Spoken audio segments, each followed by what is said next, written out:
Hey YouTubers, it's Charlie. So this is going to be my Game of Thrones episode 8 video. So many awesome things to talk about. Now that we're in the last couple of episodes, they're really like cranking up the WTF. Seriously, it took them weeks to film the last 20 minutes of this episode.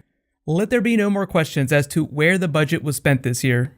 I know everybody always wonders whenever Ghost doesn't show up a whole lot, they have to use CG for stuff like that. So bigger dragons this year, more White Walkers.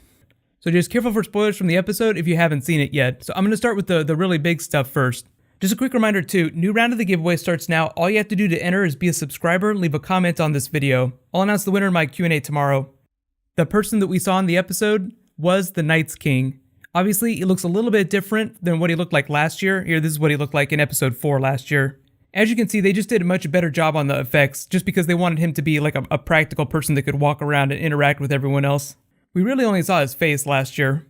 I do believe that this is the original Night's King, the former Lord Commander that married the White Walker bride, and then came back to rule over the Night's Watch like his own small personal fiefdom. Even though that last big scene of him raising up all those dead people and turning them into whites was a big deal, any White Walker can do that. They all have magic. The Night's King just has more powerful magic. They just had him do it for dramatic effect, just to show off some swagger.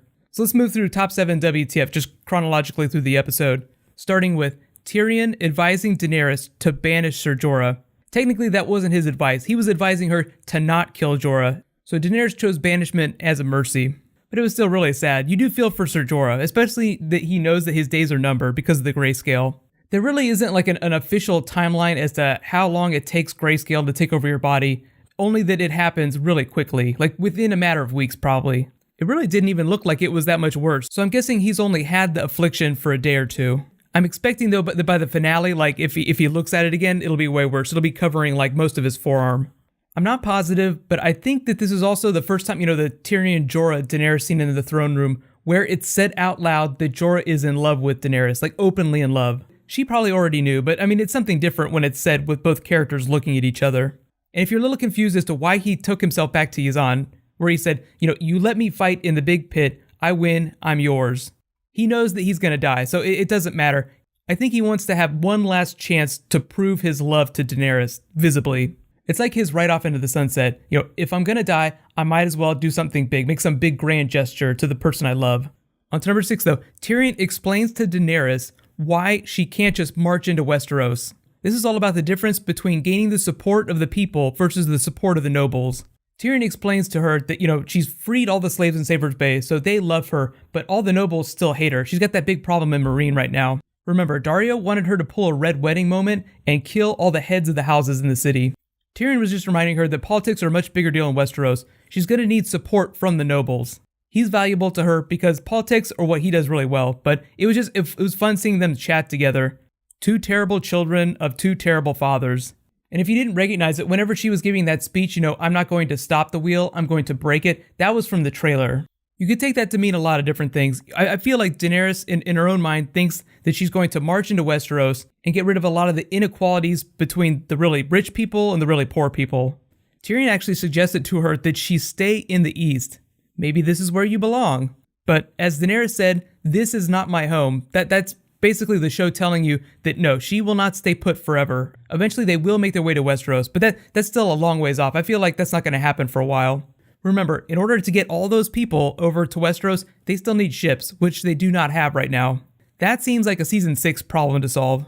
I think the funniest part though was when Tyrion said, the only person I trust more than Varys is my brother. And Daenerys is like, you mean the one that killed my father? And he's like, yep, that's the one.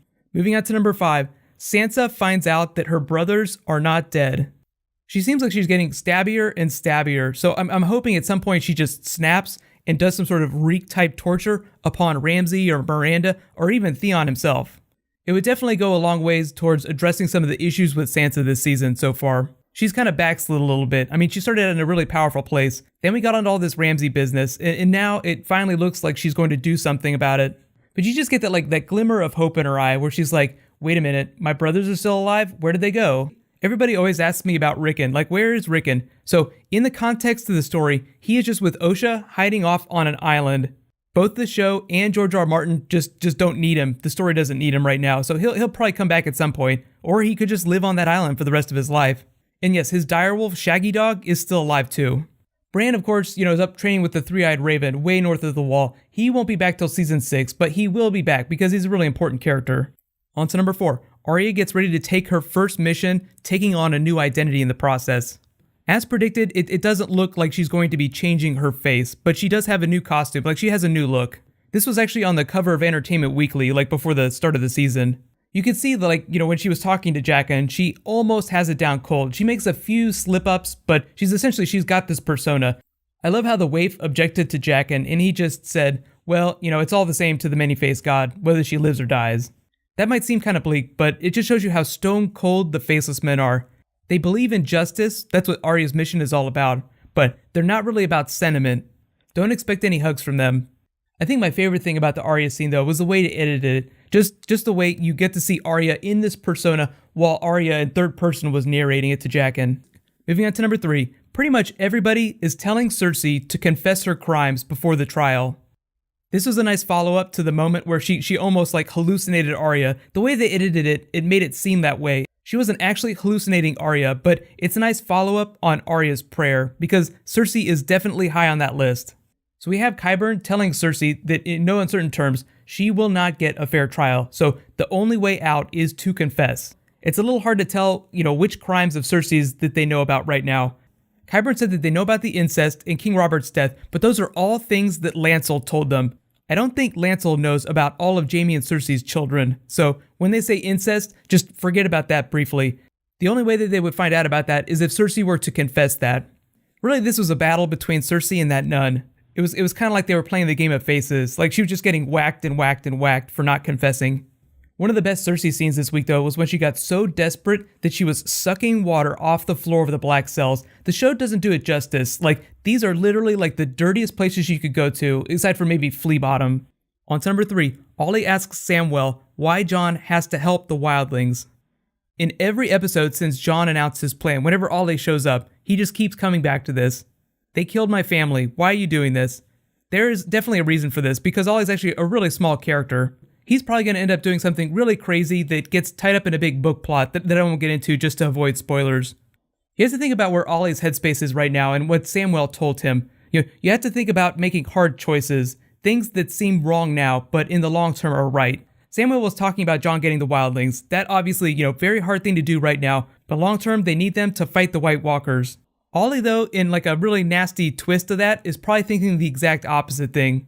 He's going to do something to satisfy his need for revenge in the short term that will wind up in the long term being really, really bad. I don't want to make too many predictions, on what those long-term consequences of what Ollie does could be. We'll have to wait till after the finale, though, but that's something really interesting that you guys should all remember. On to number 2. Jon Snow arrives at Hardhome with Tormund Giantsbane. They're greeted, of course, by the Lord of Bones, which we haven't seen in forever. I think the last time we saw him was when Jon first tried to infiltrate Mance's camp, way back. The Lord of Bones is like the wildlings version of Ollie. He's like, I don't understand why we have to do this. This bullcrap. Look at that pretty crow you have there, until Tormund just beats the crap out of him with his own weapon. Everything that happened in that meeting with the elders is just to show us on screen the consequences of what happens when you don't work together. Just speaking in terms of numbers, Jon said about 5,000 people agreed to go with them, not including Thenns. Thenns definitely against working with the crows, which I thought was really funny that he dubbed Jon King Crow. You could twist that metaphor into a Night's King reference, because he was a crow himself and he was commander of the Night's Watch, just like Jon is. But they have about 5,000 wildlings, and when you look at the shoreline, you can see just bodies for miles. Too bad it seems like 90% of those people are now whites in the army of the Night's King. I know as that they were running away, it seems like they left the Dragonglass, but remember, Stannis said that Dragonstone is full of Dragonglass, so they can go get more if they need to.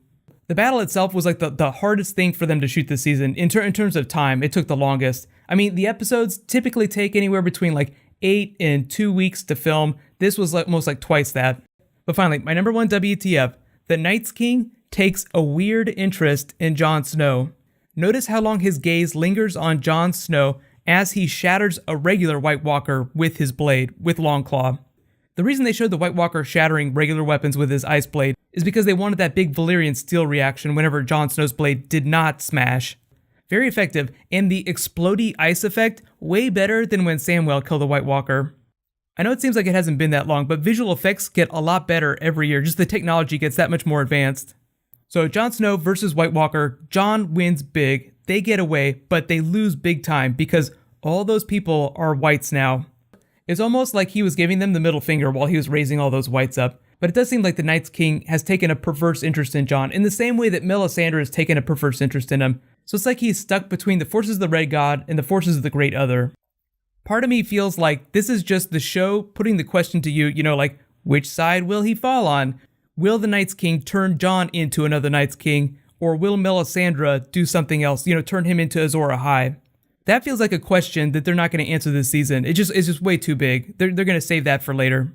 Here's my big question for you guys. Do you think that the Night's King has taken an interest in Jon? What do you think he wants to do with him? For those asking about Hardhome, just because I didn't do a bonus video on it, it's in the context of A Song of Ice and Fire. It's like this Roanoke type settlement, whereby the original inhabitants, way long time ago, just suddenly vanished. It's believed that they were captured by slavers, but it has something of like this ghostly pallor over it. Like people think that Hardhome is haunted, but the wildlings are so desperate that they don't care. That's why they're holed up there. It's literally like the only civilized port on Westeros north of the Wall. So it's like the only place you can go where you can dock ships. This battle with the White Walkers only going to make those ghost stories that people tell about Hardhome that much worse. But you get the idea. Like it is like a cursed place. Couple of things we have to look forward to. Kevin Lannister is back and hates Cersei's guts. He's taking control of the small council. He doesn't care about her at all. He's just like, yeah, whatever, who cares about her?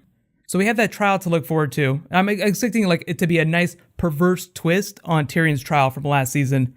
And Jaime hasn't responded to communications. Although in the teaser for the next episode, we do see that he's going to be meeting with Doran Martell to decide what his fate is going to be. He either has the choice to stay in Dorne or go back to King's Landing. So I'm really interested to see which direction the show goes with that.